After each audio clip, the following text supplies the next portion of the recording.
So today on Searching for History, we're in Vancouver, Washington. At Fort Vancouver National Historic Site.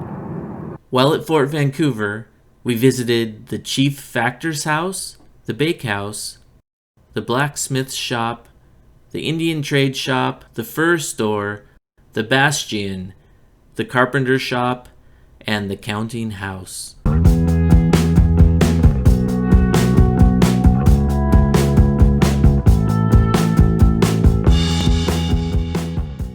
The Hudson Bay Company established Fort Vancouver.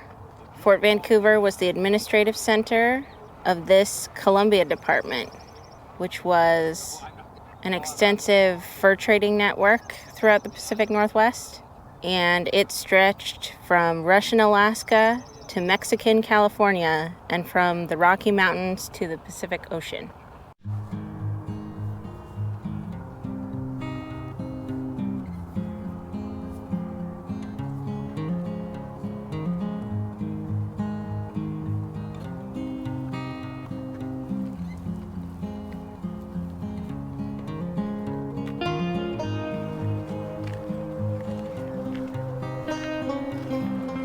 The garden you see here was planted to recreate the original English garden that was planted outside of Fort Vancouver when the fort was built in 1824. Planting a garden was one of the first things the Hudson's Bay Company did when they established the fort. At its height, in the mid-1840s, the garden occupied an 8-acre area and provided produce, flowering plants, shrubs, and fruit trees for the fort's residents.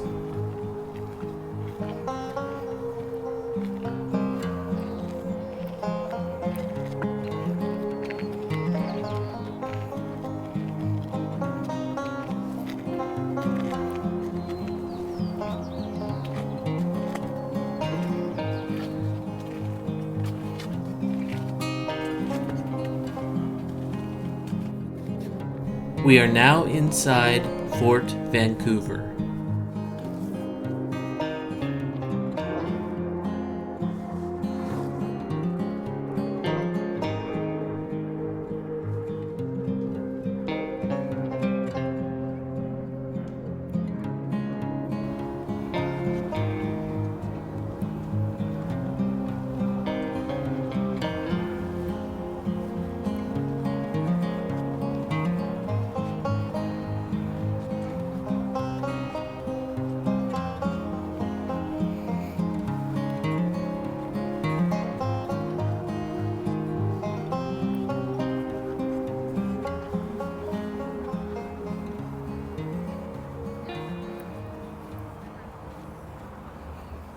Behind me is the Chief Factor's house. I'm not really sure if there is actually anything original here in Fort Vancouver. I believe everything you're going to see here is a replica.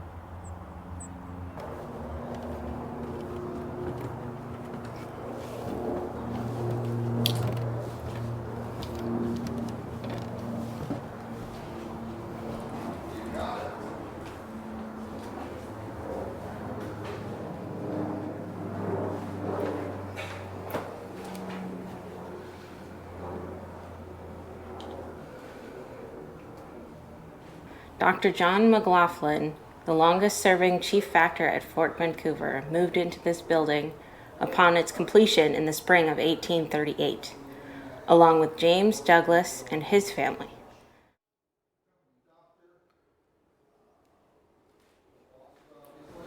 I have that beautiful transfer print. Yeah, there was some really cool green transfer print in the other room. Yeah. So there's James Douglas and Amelia Connolly Douglas. Yeah. So he was knighted in 1864. Wow.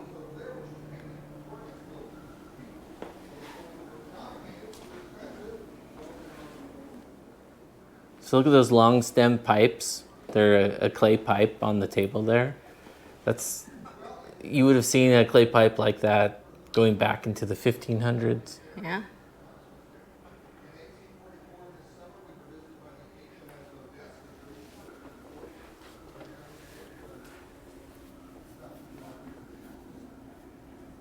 This is really cool. It has like beds that flip up to make more room. Yeah.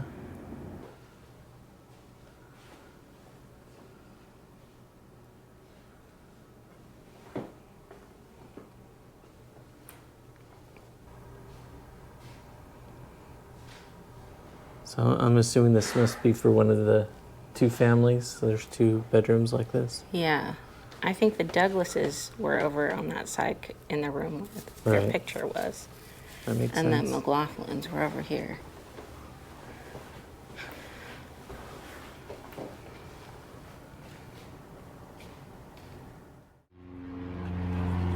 A lot of airplane traffic. So much, yeah. So we are next to an airfield that's literally right behind the fort. And then we have the Portland International Airport just across the river.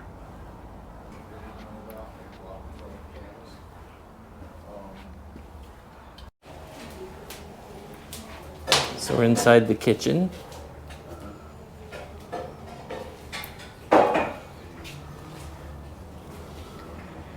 Guessing this is where the staff eats. This is strictly for management class. General laborers never ate this food.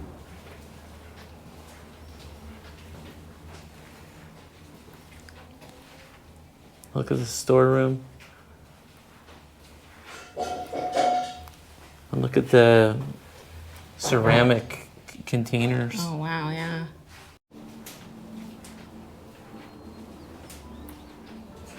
It's a toaster. Sure You is. put it right in the fire. So everything you see in this room are replicas of the originals because we actually use them to cook. In the butler's pantry behind you are period correct items that would have been found here in 1845.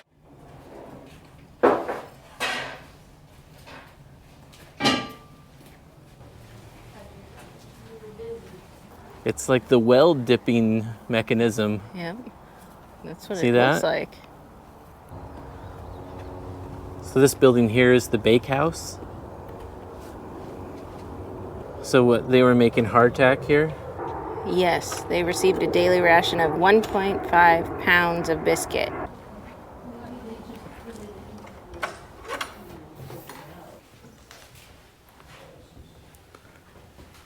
Oh, look at this, all these lanterns. Candle lanterns. So there's the ovens. Oh. I bet it would have been hot in here with these ovens going.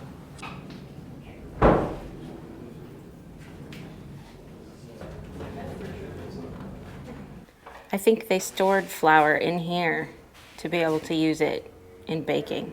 And they may have used the top surface too, but I don't think so because it has cracks in it. But like, this is a bench surface. Today when we call, like bakers will call their counter surface a bench. This is inside the fort looking northwest towards the bastion. The priest's house and chief factor's house is on the left and dwellings are on the right. So when I was excavating here at Fort Vancouver a few years ago, I remember a story they were telling.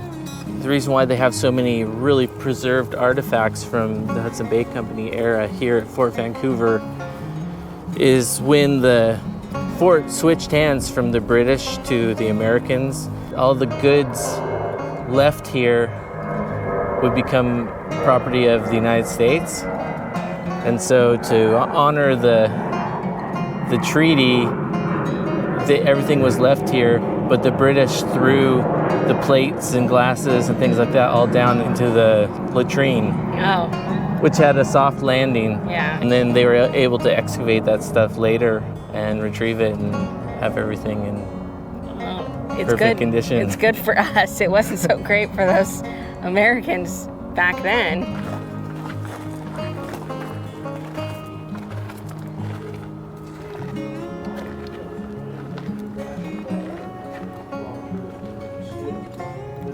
Okay, we're in this blacksmith. blacksmith building.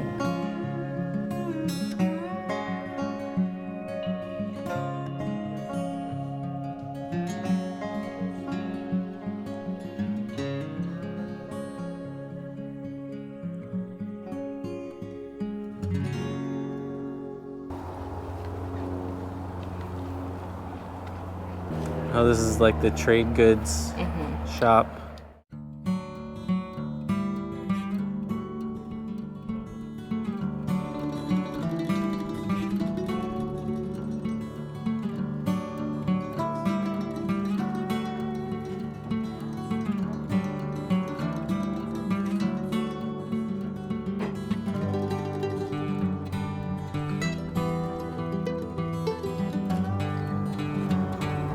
Well, what are you thinking so far? I think that Fort Vancouver has more interesting, a more interesting display maybe than Fort Nisqually. Yeah, it's quite a bit larger of a site. They have a Hudson Bay Company flag.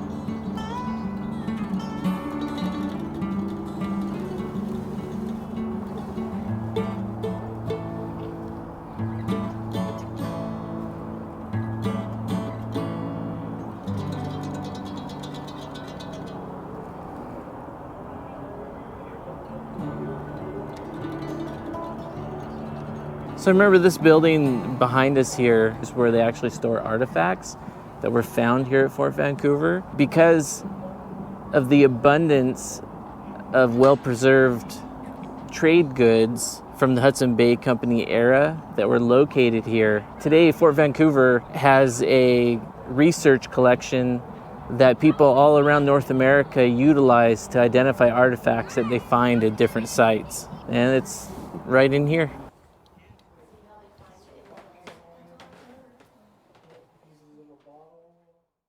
So the building is supposed to be the fur warehouse, but the actual interior of it is this archaeological research lab. Now is the archaeology fieldwork time. So in the fall is when you would see archaeologists in this lab working. Or apparently today.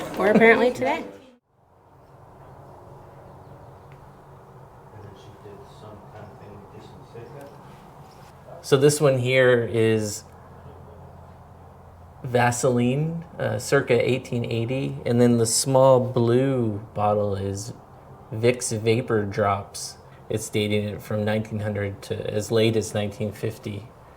These are food bottles that you see here, ranging from 1850 to 1860.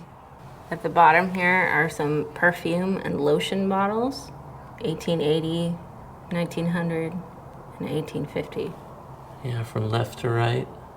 These here in the middle are soda and mineral water bottles. Yeah, those are all kind of late 1800s. So now we're approaching the bastion.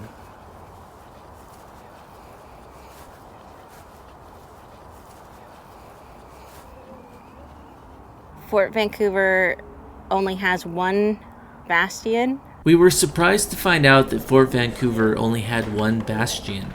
Normally forts of this era would have at least two bastions, each on opposite corners to cover all four sides of the stockade. So this is a cross section showing what the bastion would look like. Apparently, the authorities at Fort Vancouver had good relations with the local Indians, providing little reason to construct bastions. Only a stockade was constructed in order to provide privacy and security for the fort's inhabitants.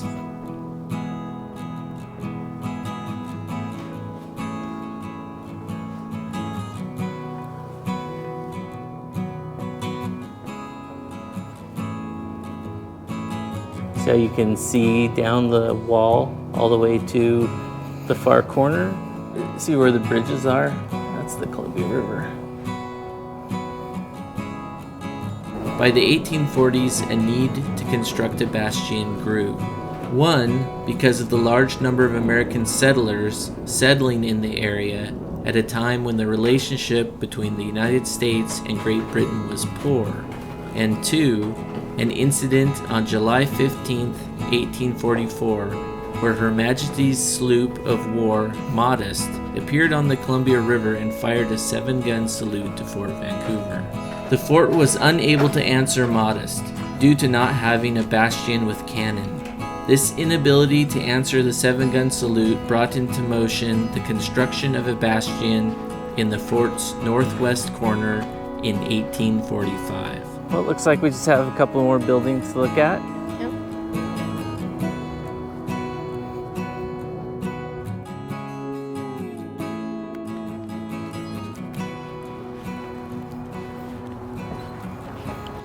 This is Hudson's Bay carpenter shop. Would have made everything from cradle to the grave in here. Okay. This is a Literally, huh? right cradle. There's the grave there. This is a small-scale replica of this carpenter shop, and it was made to be disassembled, reassembled. Kind of the first modular home. It was all mortise and tenon construction. It's always augers to drill down through the timbers, and then chisels to square it off,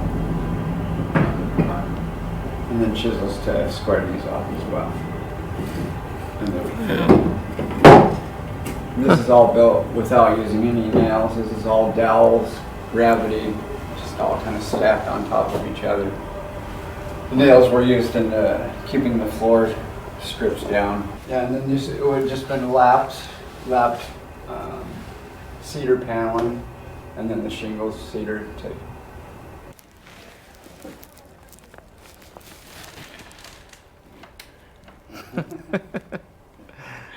Okay. We do all the furniture for this fort and for the McLaughlin House in Oregon City.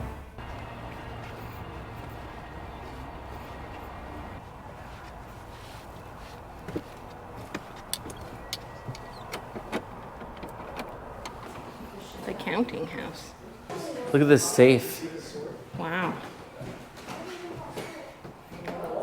Or lockbox. I'm not sure what it's called. So the counting house is where the accountants kept track of the inventory and the profit.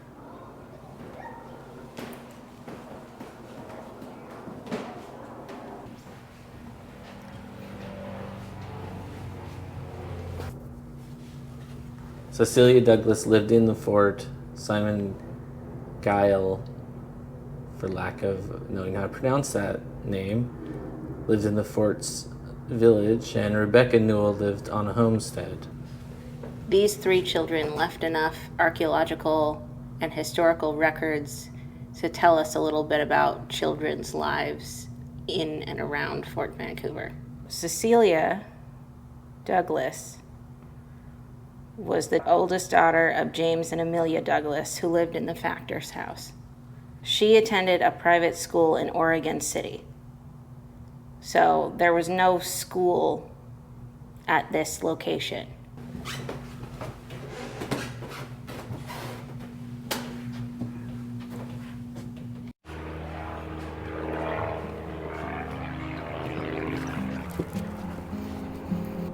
Well, that was Fort Vancouver.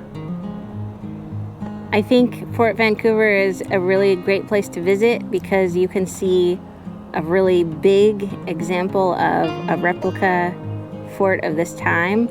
You can also get a little peek into an archaeological research lab here. Yeah, so today we kind of lucked out. There were docents in most of the buildings, so it really gave off a living history vibe. Well, I hope you enjoyed the video. Thanks for watching.